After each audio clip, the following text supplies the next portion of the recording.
I'm Dan, I'm an alcoholic. Amen. Grateful to be here. Thank you, Steve, for having me. Daniel, thank you for shifting things around. Always great to see everybody. Always grateful the time I got to be here and be involved with the home group. It's kind of bittersweet, always coming back to Moore County. But we're blessed to do it. A couple notes on me. I am sobriety date July 12, 2014. My home group right now is the North Church Street group of Alcoholics Anonymous, and that's in Lexington. We have a big book discussion on Thursdays, and then just a discussion group on Wednesdays. So if you're ever down towards Columbia, hit me up. We'd love to have you. But I was reflecting on my time driving in. I drove down from Greensboro, actually. Long story, but I don't need to hear that. Had to drop the kids and my wife off, and I was reflecting on just the time I came in here. When I moved to Moore County, which was January of 2015, my life was a totally different place. It was I was just coming off a divorce. I was roughly 6 months sober during that time. I'd moved into a little a condo at the time. I was up to my eyeballs in debt, I was employed. I guess that was the only thing. If I had a pamphlet, if I was an AA pamphlet, employment was my only positive thing I had. But I didn't have much. I was just going to meetings and looking for some hope during that time in my life.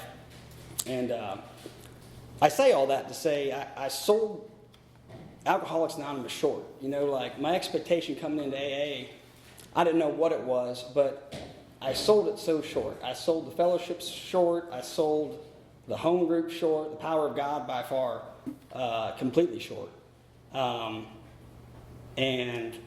I came in like a lot of people, just looking for tomorrow to not suck as bad as the day before did, right? And I found out coming into here, especially with the folks in this home group, that there was so much more than just not drinking. Like Alcoholics Anonymous is so much more than just me trying to white knuckle my day and not think about a drink. And my experience, and since that last decade, is just that. I want to make sure I was thinking about this on the way down, but my experience truly has been that the power of God and the power of Alcoholics Anonymous is more powerful than alcoholism. And sometimes I get to think, like a lot of people, that those are on even playing fields, but it's not even close. It really isn't even close.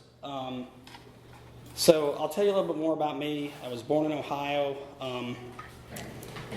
If you heard of Akron, Ohio, where the program started, I was born in a suburb 20 minutes away. I'm the oldest of 3 kids. Grew up in a family where we had everything we needed for sure, and a lot of what we wanted. So grew up in a household there that drinking was not something I was exposed to, or I guess remembered too young, but then, and I say this to say this does not influence my decisions in terms of my responsibility for consequences for my drinking, because I'm an alcoholic because of those things. But I did grow up in a house where my father drank a lot when I was younger, and I noticed that the mood and the vibe in the home shifted when my dad came home and had too much to drink, and it would be obvious with what was going on from the arguments my mom and him were having. And I probably remember that more just because I was the oldest of the 3 siblings. Probably not so much my brother and my sister. But I noticed that. I noticed when Dad drank, things were different, So I grew up doing that. I was a really shy child. I always say this in my talk, but I was Levi's defined me as a husky individual. I was a roly-poly little boy. Would not look you in the eye, could not talk to people, was deathly afraid to talk to girls. Basically, it was just shy. I never really came out of my shell until high school when I started drinking. Then everything changed. So What alcohol did for me, I took my first drink at 16, was just take away all that anxiety I had about socially interacting with people. It took away kind of just the fear. I was riddled with fear of what you thought about me. I was riddled with fear about a number of things that it just irrationally made no sense at the time looking back on it. But at the time when you're a kid, I was wanting to fit in. I was wanting people to like me. I was wanting to have more friends, kind of the usual stuff. I started drinking. What I will tell you is from the first drink, and I drank alcoholically from 16 to 30 years old, I was a blackout drinker from the get-go. I was not a daily drinker in high school. It was impossible for me to fund and get the alcohol I would have wanted to do that at the time. But when I drank to excess to where I just don't remember what I did, and I will drink everything in front of me. I started drinking Wild Irish Rose in the high school stairwell, which was not good. And did a lot of dumb stuff. You know, I was generally a good student growing up, but come high school, the wheels were just off. I was hanging out with people that partied like I did, you know, showing up drunk to a lot of places. I went to a Catholic high school, and, you know, one thing I did, beyond showing up late and the usual stuff, was we had a religious retreat we were supposed to all go to. The junior class that year, it would have been my junior year, and the goal was to get everybody to school in the morning, get on a bus at the school, go out to this campground. They're going to have this kind of forced religious experience we were supposed to have. And a bunch of my friends and I decided to go to McDonald's and get drunk in the parking lot of McDonald's before we went to school. Of course, of everybody, I overshot the mark the most. Was being completely obnoxious on the bus ride out there.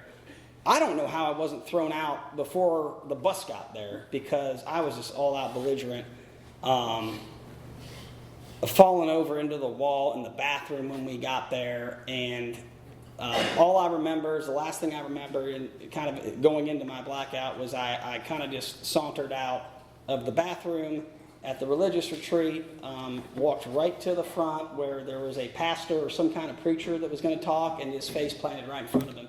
And then they dragged me out. After that, that was the end of my retreat.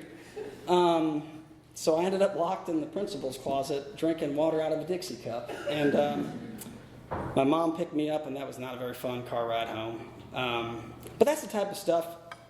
When I drank to excess, I did not care about the consequence. I didn't have fear of that. I do tell that story, though, because that was really my first, not massive consequence, but like first indication from that is the school said you're expelled or you got to go to basically, I guess it was an IOP. It was a weekend like IOP program. So I had to go like 6 or 8 weeks in a row every Saturday. And I had to go all day. And it was basically like alcohol educational training. I was in there with other people who'd been doing the same type of stuff I was from other schools.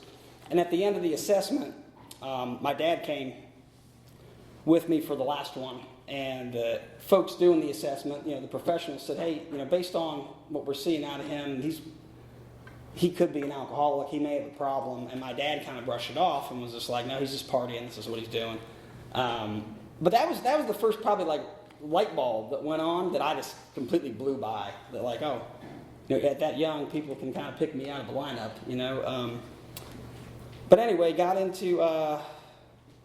I was always somebody in tight quarters. Like if you put enough pressure on me in a tight space, I could get my stuff together temporarily to make you think that I actually knew what I was doing, right? Like, so my senior year, I got my stuff together to where I got my grades up like just enough. I was showing up at school. I was still drinking how I wanted to, but I got enough off the big campaign that I was doing to get expelled, just to get the principal off my back, get my parents off my back, and just get you know, be discreet about it, but still kept drinking. Got into college. My drinking in volume increased in college. The only thing I liked about that was I could pick my own class schedule, so I could be hungover until 10 o'clock in the morning and then go to class in the afternoon. So with that freedom, I kind of just, you know, set it up that way. But no major consequences there other than I had some underage drinking charges going into college and some slaps on the wrist, but nothing legally, nothing too big. I should have obviously had a lot more consequences than the rap sheet said, but real life things started happening once I got out of school. So just fast forward into where things really started coming off the rails. I got my first job out of school. I've been in sales my whole life. I've sold primarily things people don't need. I sell season tickets. I sold golf memberships and sports advertising, which no one needs those things. But it's fun. And I got my first job. I moved to downtown Cleveland, Ohio. At the time, I was working in ticket sales for an NBA team up there. And I moved above basically like the string of bars that you would want to live, like a great alcoholic situation. You didn't have to drive anywhere. I could walk to work. And that's really when my alcoholism exploded, where the wheels were a little bit off in that, I was far removed, at least, about an hour away from my parents. I was making money, which was kind of a bad thing at the time, because it could fund how I like to drink, and it kind of masked this perception that I had it all together, when I really didn't. Like inside I was falling apart, but on the exterior, I'm showing up in a suit to work and I'm acting like I know what I'm doing, which is just funny looking back on it. But was in a bad relationship at the time with my soon-to-be ex-wife. This is happening at the same time. So we dated primarily through college. We met in high school, dated from like the end of high school through college. And I won't get too stuck in that, but we were married for almost 4 years, and we partied a lot together. If you were an objective observer of our relationship during that time of my life, it would be very hard. The area was very gray as to were we both alcoholic? Was I alcoholic? Was she not? I cannot diagnose her. I will say that I for sure was. But we liked to party together. We were in such a toxic relationship. This doesn't make any sense to people unless they've been in it. We were so sick, we just kept coming back to each other. It's like the adult, mature thing to do would have just been, hey, this is not making any sense. Let's go different directions. But we could not do that. Because it would require someone like me to actually face up to some kind of adversity, in a challenge, and actually like stand my ground. And I don't say that to shame her, because it's about me. But it was just not a good situation. But I drank my way into that marriage, drank my way out of it. And then leading up to the time I moved to Moore County, I had a 2-year period where I just had a bachelor party. Basically from like 28 to 30 years old, I had pretty much like these lost years. I moved into a one-bedroom apartment. Spent all my money. I still had a job, and I was just drinking to live. That was my excitement, my social life, people that I met at work. If God forbid I had a family event, I had to be drunk for it. Like everything I did revolved around where I was getting my next drink, and it's so hard to describe this disease because the ease and comfort that I had out of when I was getting my next drink actually happened before I even took a drink. It happened because mentally I knew where my next drink was coming from. It was actually excruciating for me when I didn't know where my next drink was coming from. If I didn't have the night lined up, or I didn't have the next bar lined up, or I didn't have the next thing going on, right?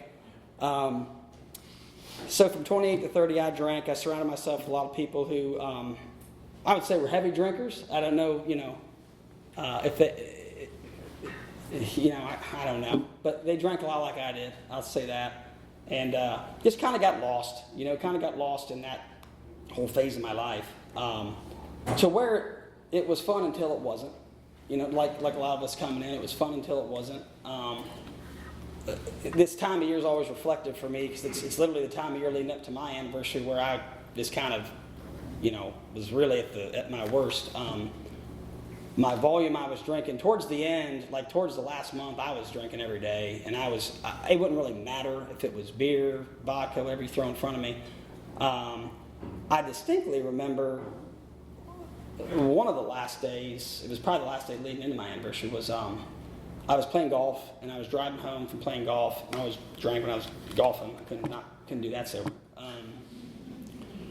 But I distinctly remember driving home. I played in the morning. It was probably 4 o'clock. It's a beautiful day outside. And I remember thinking, like, I should be way more, one, I shouldn't be behind a car, but two, I should be way more drunk. Like, I should be so drunk that I shouldn't be on the road. And I'd probably, I'm just guessing, was somewhere between the 12 to 15 beer range in that time. And it kind of hit me as kind of a moment of clarity of like, man, I'm really like, I'm needing to put a lot more on to get to what I need to get to. The last month I switched to mainly straight vodka when I was going in my exit tour. But that's enough of my drunk-a-log. I want to get into how I found Alcoholics Anonymous because it's a little bit of a goofy story. I have a brother who had his first DUI in Portage County, Ohio. He doesn't mind me telling you that. He's in the program and he's cool with it.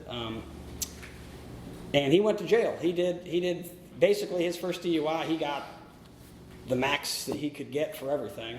And he went to jail. This is where I'm grateful to Alcoholics Anonymous going to work, from the committees and the groups that people do for the outreach that you do, that I know you do here at this home group. Someone in that county brought an AA meeting into that jail. And my brother left that jail with a big book. He left that jail with a big book. He gave that big book to me. I somewhat resented that at the time because he knew I was struggling. Like, he knew I wasn't on a winning streak. I wasn't doing great. So he kind of figured I probably needed that big book. But I was like, you just got out of jail. You need the big book. I don't need the big book. Like, what are we doing? And then I took that big book. I did not read it. I kind of just stuffed it away in my apartment. So just note that. We'll come back to it. In between this time, I am on the internet and I am Googling. This is how insane I am. I'm Googling, am I an alcoholic? Am I addicted to alcohol? I'm Googling a scientific explanation of what alcoholism is. And so I'm doing this research on myself. I grew up,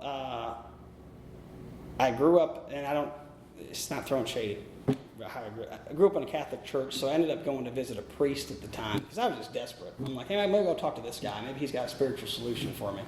So I go talk to him, and I tell him a little bit more honestly of what I'm going through. Like, hey, I'm drinking to live. Like, I can't have it, I can't live with it, or I can't live without it. Like, that's where I'm at with it. And I want to give credit to him because he does not, I could obviously tell I was dealing with someone who probably didn't suffer from any kind of addictive anything. He wasn't a drug addict, he wasn't an alcoholic, he was just a regular guy. And he kind of coached me through, it's going to be okay. And I could tell that, like, we were not on the same page in our dialogue, right? Like, I was like, this guy doesn't understand what I'm going through. I'm also going to see a therapist. I'm paying a therapist at this time an hour a week to lie to her. I go to lie to her. I go and tell her that my life is this sob story of unfortunate circumstances and things that happen to me, and if you had my life, you'd drink like I would, and you fill out the assessment when I start, how many times do you drink a week, and I lie on that, and the priest guy was the only one I actually got a little more honest with. I wasn't honest with the therapist. I'm Googling what's wrong with me online. And then I basically had a moment where I'm like, I need to stop. I need to try and physically stop putting alcohol in my body. So I took a weekend. It was leading into a holiday weekend. It was most likely the 4th of July because I had an extra day off work with the way the holiday fell. And I had my wife, then my girlfriend at the time, helped me get all the stuff out of my apartment, remove all my beer, everything else I had. And I just kind of sat there cold turkey over a weekend, and I don't want to say physically detox, but that's kind of what I did. I just sat there. I slept it off. I was in not great shape over those 3 or 4 days. I came out of it going back to work the following week, and I physically did feel a little better. I don't recommend doing that, but that's what I did.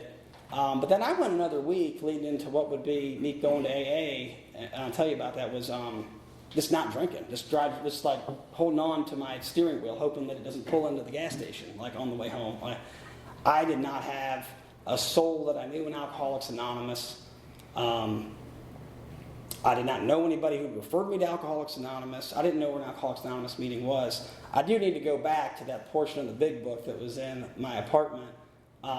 Before I got dry drunk, at the end of the therapist, priest, Googling myself online, I started reading the big book drunk. I finally got desperate enough where I was like, these guys got to know something about alcoholism. It's the name of the book, right? So I started reading it, and I did read that book cover to cover drunk. I had a bookmark, and I sat there on my couch. I had a fifth of vodka, and I'd have my little bookmark, and I'd read that book, and I'm like, this is great stuff. Like, I really love the stuff they're talking about. Maybe it's not for me, but it sounds great for these guys. And I put my bookmark in until basically I'd either pass out or just doze off, one of the two. And then I'd pick up the next night, and absolutely no clue what was going on in the first 164 pages. No clue, but it sounded great. The personal stories in the back were very interesting to me and convicting because the personal stories, there's so many of them. I'm sure most of you have read some of them. The personal stories bothered me. Those really bothered me because as I read those, they all started and ended the same way. They were different in between, right? Like the fellowship that we are. We come from different socioeconomic backgrounds, family backgrounds, different parts of the country. So there's so many different things sprinkled in the bulk of the content. But generally, the personal stories start with, was drinking, had a drinking problem, life was unmanageable. All this stuff happened. Found Alcoholics Anonymous, got sober. Next story, was drinking. All this stuff happened. Found Alcoholics Anonymous, got sober. So I'm reading all these stories, and like all these people are getting sober. Like all these people are getting saved. It's great. And but the same thing hit me with this, and this is just how my mind thinks because I'm crazy. I'm reading these stories, how many there are, and I get through the whole book, and I'm like, gosh, these people are either the biggest liars in the history of the world. They would take the time to print their personal stories and publish it and sell this thing to a fellowship across the United States and now internationally. Or they're telling the truth. And the problem with them telling the truth that I had was, I'm like, man, if they're telling the truth, there may be a solution that could work for me. Like, that bothered me because everything else I was looking at wasn't helping, but I also didn't know if I was ready to step up and like, all right, am I really done with drinking? That's what those stories told me is, am I really ready to be done with all this nonsense and keep doing all the craziness that I've been thriving in chaos for so long with? But after reading those stories, that was an important part of leading into that dry drunk period. I was looking for a solution. I was just doing all the wrong things, So at the end, so I read the big book drunk, did the dry drunk week, and ultimately, my girlfriend, my wife now, said, hey, have you ever been to an Alcoholics Anonymous meeting? Like, you've been reading this book drunk. Like, have you ever thought of going to a meeting? And that thought had never crossed my mind. I mean, as dumb as I am, that was the dumbest thing, because I'm like, could put two and two together and at least give it a try. So I was desperate enough to go to a Tuesday night group called Sober Friends up in Ohio. It's at an old VFW hall. It's one of those things like a lot of us who remember either our last drink, maybe our first meeting, and I remember this meeting. It was a VFW hall. It looked like the floor had a flamethrower taken to it. It was all black and charred. And there was an old man, and that's not to be, discriminatory. He was just old. And he was at the coffee pot right there, and his name was Ted Swift, and he looked so happy to be there. I'm like, this guy's nuts. Like, who's happy to be here? Like, who wants to do this and sit around and talk about how they used to drink and romance over the fact that they can't anymore, And again, that's me having no expectation, like just having the wrong expectation for Alcoholics Anonymous. So long story short, we get in this. It was a discussion that night. There's a discussion group. All these people go around and talk about whatever the topic was. The only thing I remember from that meeting was there was a dude sitting across from me who was the youngest guy there other than me. I was 30 at the time. He was probably around my age. And his name was Josh. He does not know I'm talking about him, but he described the mental roller coaster that goes on in his head, which is the physical allergy and the phenomenon of craving, which I didn't know that at the time, that precedes the first drink. So he did such a great job painting this picture on a wall of the insanity that goes on in his mind as to why he needs to drink and drink to the point where he blacks out. And he did such a good job describing that night that I felt what he thought. Like I was like, I think like this guy, but I feel what he's saying. Like, I probably am an alcoholic because I think exactly the same way this guy does. So I left there knowing that. I left there knowing, like, I don't know if this thing's going to work for me. I don't know what AA is. I don't know the steps to recovery, but I know that I think like this guy does. So if I think like this guy does, maybe this thing could work for me, hopefully. So I basically just started going on a meetings tour, right? Going on a meetings tour, meeting people. It was suggested I get a sponsor, which I did at the time, which I needed. You know, I was kind of just floating, but I was going. I just didn't know where the ship was going at the time. And we started working the steps. And as we started working the steps, this whole thing played out where I had a job opportunity to come down here to Moore County. And we talked through that and prayed over it. And it's an anomaly. Like, there's no way where I was, not even 6 months into recovery, that I can move 4 states away and stay sober. Like, that's the power of God. That's not me, because I cannot do that. And he basically was like, hey, when you get down there, you're going to have fun home group. You got to get a sponsor. You got to get things going. You cannot be a sitting duck sitting around, you know, because I had not gotten through the steps the whole way. We'd started. And that's when I walked in here. I stumbled into primary purpose. I'd been going to a ton of meetings around here. You know, I was going to that's Seth over at Aberdeen. What's it called? Wilder, yes. But I'm so grateful for those folks. I'm so grateful for everybody I ran into, because I saw such great recovery, you know. And when I came in here, my experience here was different. You know, I was fortunate to be sponsored into recovery and also shown that it's more than just me not drinking, right? It's all the things that everybody does to serve the new person who's coming in. And I had no clue what people were doing. You know, I saw this board down here, and I didn't realize there was a detox schedule, and people went to Samaritan Colony, and people went to IOP and did all these things. You know, I just thought people were up here drinking coffee, complaining about how they couldn't drink, you know, and come to find out it's so much more. You know, Alcoholics Anonymous is so much more than just battling the first drink. And I started seeing the big book of Alcoholics Anonymous come to life. I think that's where the switch went on for me, was where I saw people living it out. I saw people living out the steps. I saw people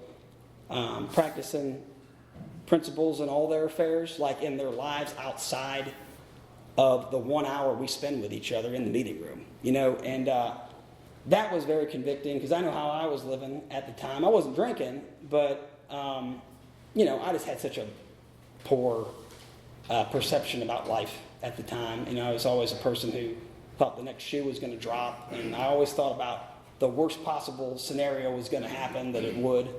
And I can get stuck thinking like that today if I'm not, you know, connected to God and doing what I'm supposed to be doing. But so I saw people carrying the message. I saw people working with new people, and that's really where this thing had a powerful message. You know,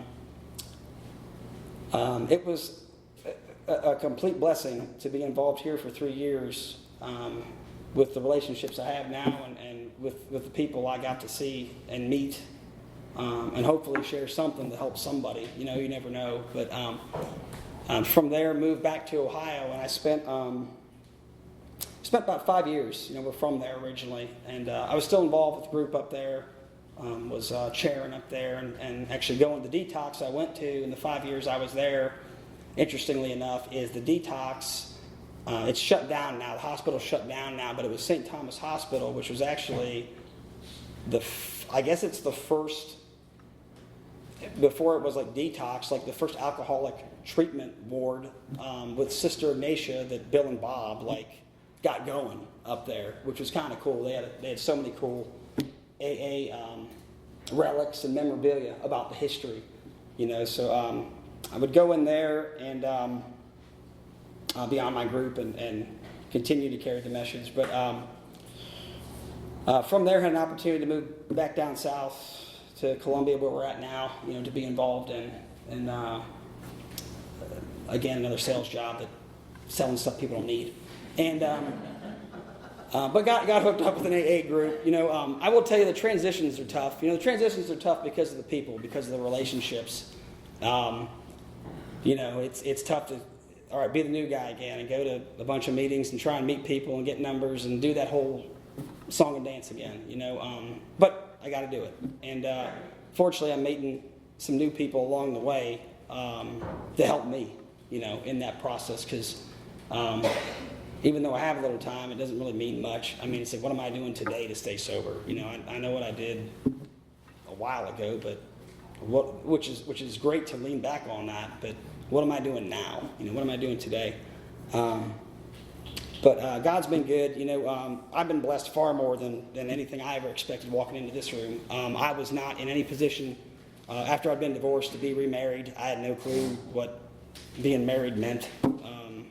It was a big party to me the first time around. So having been on the other side of it now, having kids, God clearly has a sense of humor. I should not have kids.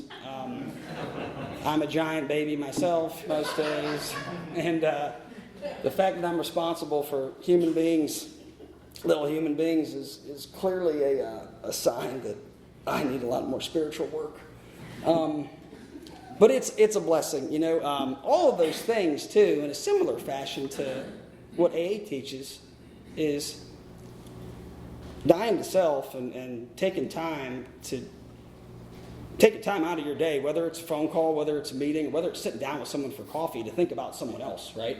Those are a little magnified when you've got 3 kids running around the house, but because you don't get a break from them. But it's the same thing. It's like, how am I thinking about someone else? Am I praying that God's will be done in all this? And I struggle with that every single day. Every single day I want to do what Dan wants to do. I want to sit back and, go through my normal morning meditation, but that's not how it always goes. Usually someone's waking me up and we're off to the races most days. It's just a blessing. I never could have imagined, of course didn't expect much going into Alcoholics Anonymous, but never could have imagined just the power that the rooms have, that you all have, of the things that could come out of this. And I only say that to say, back to the beginning of my talk, is I really do believe the power in these rooms and the power of this program, the power of God's bigger than anything we're all walking out of from all of our lives, right? You always hear us saying, like, don't get your hopes up. I'm always of the mindset now of, like, get your hopes up. Like, no one would be, it's a blessing we're even here today, and ultimately, you just never know.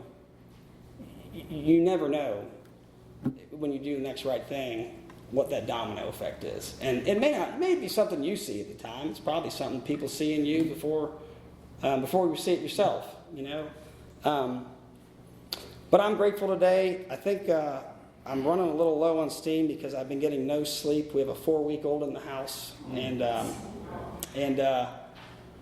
But again, grateful to be here. I appreciate all you guys. I appreciate everything that this home group has meant to my own personal recovery. I always miss Wallace. I always miss him saying in the big book study, he'd always say every time, I've been restored from a seemingly hopeless state of mind and body. And he'd say that every single time. And I didn't really 100% grasp what that meant when I first came in, but I saw him live it out, and I saw him live it out and how he helped everybody around here. And I've seen it in all you guys in Alcoholics Anonymous, and thank you for helping me in the process. So with that, I think I'm going to call it. Thank you.